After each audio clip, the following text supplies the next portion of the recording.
Unang-una, ang diversionary tactic, wag the dog nga sinabi ko noon na ginagawa is yung pag-atake sa akin.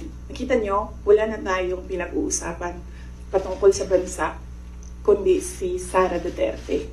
At hindi na natin napapag-usapan ang kahirapan, ang kagutuman, ang kawalan ng internet, walang internet connectivity sa iba't ibang lugar, kuryente na mahal, kuryente na hindi reliable ang supply.